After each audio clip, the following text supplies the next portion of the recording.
Welcome to Workplace Psychology with Dr. Martha Grajdek. I'm Dr. Martha Grajdek.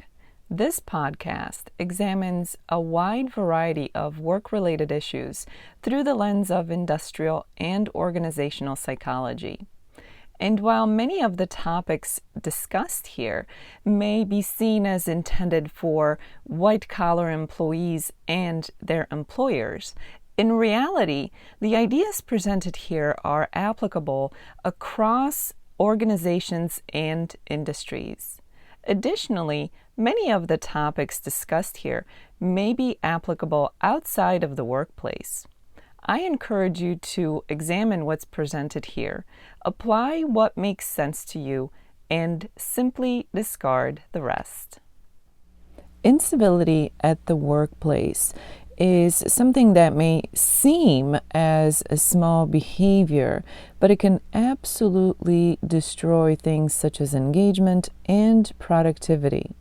And while we often think of bullying at the workplace as a more serious type of behavior, and it is a serious behavior, it can be detrimental and damaging in many ways. Incivility can be just as bad, if not worse, than bullying at the workplace. Incivility tends to be quieter and more common. It can go unnoticed, unreported, not taken seriously, and dismissed when it is reported. Where bullying may be dealt with if it is reported, if for no other reason than out of the organization's fear of some kind of legal retribution, incivility, on the other hand, may be swept under the rug, may be seen so insignificant that the company may not see this kind of behavior as a threat to the company. If left unchecked, incivility can have detrimental and damaging effects all around. Bullying tends to be loud, more aggressive, more obvious, more noticeable, whereas incivility can be quieter, more underhanded, can include gaslighting behaviors. Incivility can be dismissed often by those on the receiving end and by those in management who should be taking care of any such behavioral issues. What are some examples of incivility at the workplace? Incivility could be something such as a dismissive tone, the use of sarcasm, or maybe interrupting someone. Something as simple as eye-rolling is considered to be a form of incivility. That's not a professional adult type of behavior, and it has no place at the workplace. Incivility can look like forgetting or pretending or saying that someone forgot to inform another person or invite them to a meeting or include them on an email or a memo. So this forgetting is not really forgetting. It's done on purpose as a form of incivility. It's a way of leaving people out, leaving them out of the loop, leaving them out of the know, and in this way dismissing them or minimizing them. These are just a few examples of incivility in terms of what it looks like, what kind of behaviors would fall into that category. But of course, this is not an all-inclusive list. Incivility can come in many different forms. One of the many dangers of incivility at the workplace is that it has the potential to spread. We can see it as a social contagion. If incivility is demonstrated, goes unchecked, goes without consequence, and seems to be allowed, other people who may otherwise not choose to engage in this kind of behavior may join in and start to exhibit incivility towards others at work. Incivility may also be rooted in the type of behaviors that are demonstrated by those in leadership and management positions. If those in management or leadership positions exhibit these types of behaviors, if incivility is demonstrated by them on any kind of regular basis, this in turn not only models this type of behaviors to other employees, but it also, in a way, gives permission to engage in this type of behavior. When the norms regarding behaviors, including incivility, are ambiguous, this kind of behavior is much more likely to happen at work. Clear rules and guidelines are necessary. People need to know what is acceptable, what is not, what will and will not be tolerated, and what consequences come with behavioral choices. Incivility should be of great concern to every company, every organization, because it comes at a cost.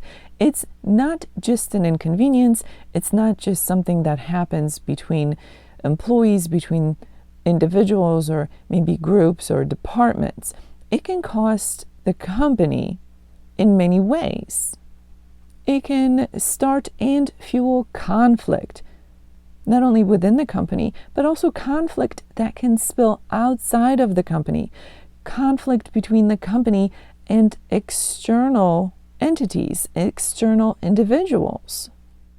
If incivility is allowed, tolerated, and not addressed, it can become the norm of how things are done. Incivility can quickly turn into everyday way of being for far too many within the organization. This can lead to errors, lack of productivity, lack of engagement. Turnover may be affected by this type of environment, an environment where incivility is allowed or maybe even thrives. And of course, incivility can definitely lead to DEI fallout. It's not difficult to understand that incivility may be unevenly experienced among those within the company. Now that we know that incivility is real, what it can look like, and what damage it can cause, it's important to recognize that the organization has a tremendous responsibility of addressing incivility.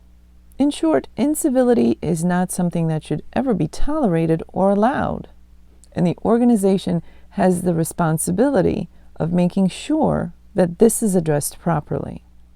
First and foremost, an organization absolutely has to set behavioral norms and minimums, things that are expected, required, will and will not be tolerated. From meeting norms to civilized and professional behavior towards one another. From response norms to levels of formality. Incivility can creep in quietly and unexpectedly, especially when things are allowed to be too casual. Let us remember that when we're talking about the workplace, we're talking about a place of business of some sort. And even if everyone within the group knows each other and maybe knows customers, vendors, and even members of the community, it's important to remain focused on professionalism. Having a long and positive relationship with other people is not a permission or a cue to let down your guard of professionalism. Your communication style should always remain professional, whether that's via email, something else in a written form, telephone conversations, or in-person exchanges. Just because you feel comfortable with someone and are on friendly terms with them does not mean you should communicate with them the same way you would with your friends outside of work. This is when incivility can creep in. At first, it may simply seem as a less formal way of communicating or treating one another. It may be disguised as jokes or something more lighthearted. And when addressed at that point, it may come with pushback. This is why remaining professional is always key. The bottom line is you should not communicate at work with anyone, whether internally or externally, in the same way that you would communicate with your friends in your personal life outside of work. Work should always have a professional component to it, and there is no room for incivility in a professional environment. This is why it's so important for organizations to set the parameters of expected behaviors, minimums, and those things that are accepted and not accepted.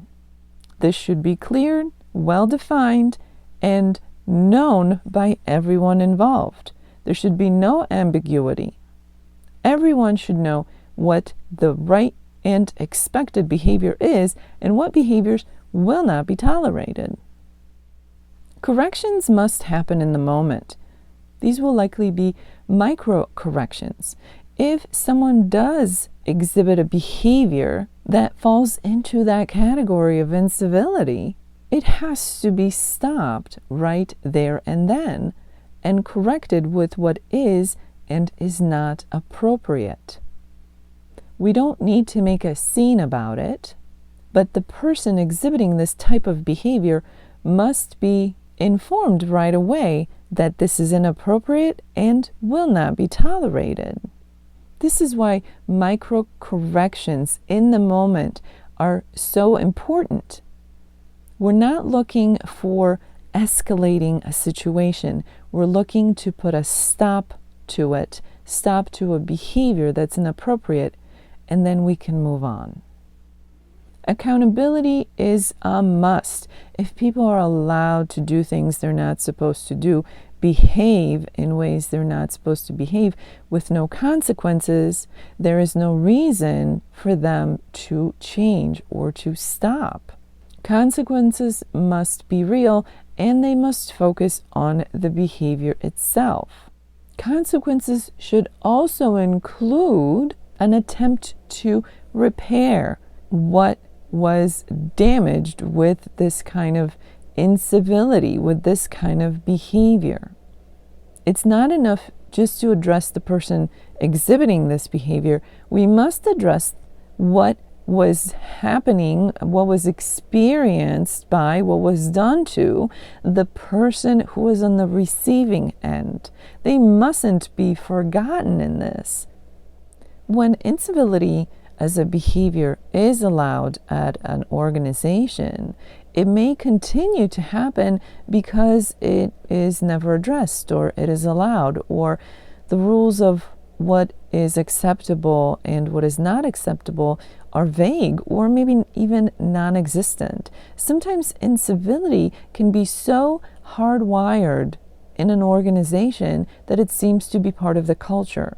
None of that is an excuse to, one, allow it, and two, not address it.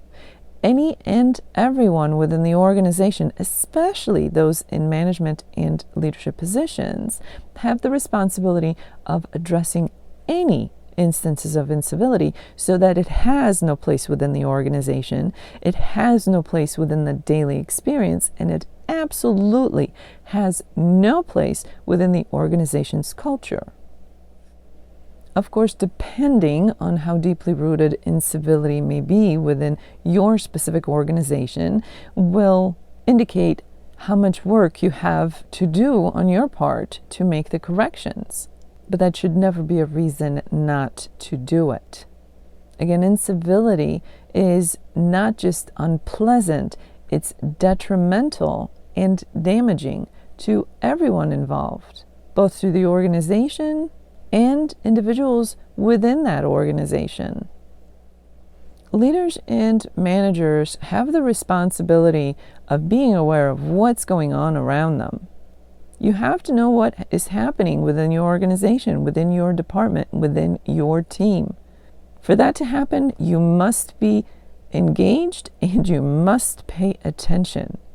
Look and listen for cues and clues. Be proactive in any corrections that need to happen.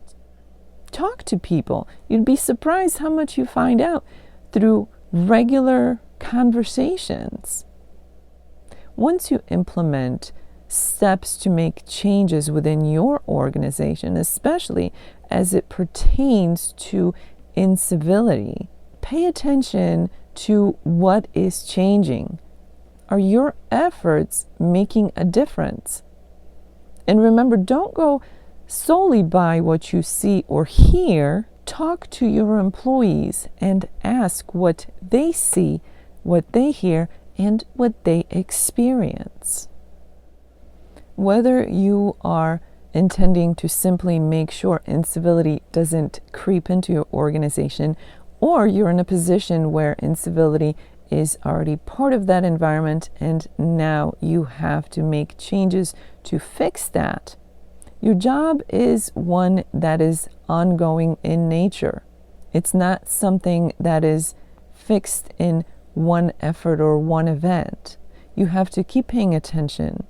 Keep your finger on the pulse of your organization, your team, your department. Know what's going on. Be observant, be aware, be present, but also talk to your people. And for those of you who are not in management or leadership positions, use your voice to make sure that incivility is not part of your everyday workplace experience. Whether you're on the receiving end or a witness, it's detrimental to you all the same. As this episode comes to an end, let's review what was discussed. Incivility at the workplace is often quiet and may go unnoticed and not taken seriously. In too many instances, it takes a back seat to bullying, something that is much louder, more aggressive, and more difficult to ignore. But incivility can be detrimental in many ways to all involved. Whether it comes in the form of interruption, leaving someone out of meetings or emails on purpose and then claiming to have forgotten to do that. However incivility looks, whether it comes in the form of sarcasm or a dismissive tone, incivility is not only damaging to those on the receiving end and to the organization, it can also spread, especially when left unchecked and unaddressed. Incivility can lead to things such as conflict, lack of performance or engagement, and even an increase in turnover. Organizations have the responsibility of setting behavioral parameters within that company, within that organization. Every employee must understand what is expected, what is acceptable, and what will not be tolerated. Micro corrections in the moment are key. We're not looking to escalate, we're looking to correct and move on. And accountability must focus on behavior and repair of what that behavior has brought forth. Leaders and managers must pay attention to what's going on. Listen, observe, and talk to your employees.